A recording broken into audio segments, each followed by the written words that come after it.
Today's chapter is not a very long one. We're back in the book of Joshua, carrying on where we left off at Joshua chapter 3.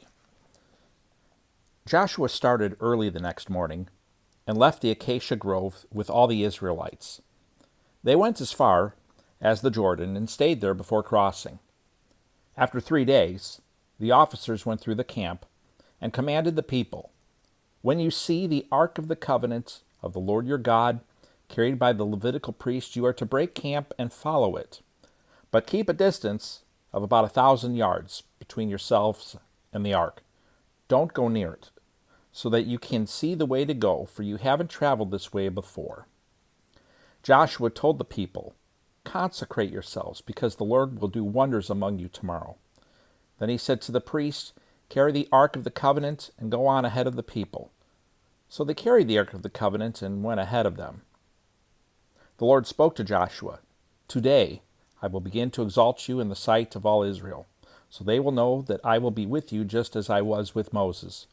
Command the priest carrying the ark of the covenant, when you reach the edge of the water, stand in the Jordan." Then Joshua told the Israelites, "Come closer and listen to the words of the Lord your God." He said, "You will know that the living God is among you, and that he will certainly dispossess before you the Canaanites, Hittites, Hivites, Perizzites, Girgashites, Amorites, and Jebusites, when the ark of the covenant of the Lord of the whole earth goes ahead of you into the Jordan. Now, choose 12 men from the tribes of Israel, 1 man for each tribe. When the feet of the priests who carry the ark of the Lord of the whole earth, come to rest in the Jordan's water, its water will be cut off. The water flowing downstream will stand up in a mass." When the people broke camp to cross the Jordan, the priest carried the ark of the covenant ahead of the people. Now the Jordan overflows its banks throughout the harvest season.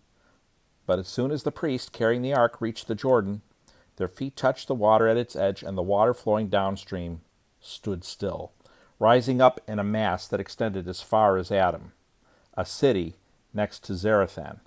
The water flowing downstream into the Sea of Arabah, the Dead Sea, was completely cut off, and the people crossed opposite Jericho.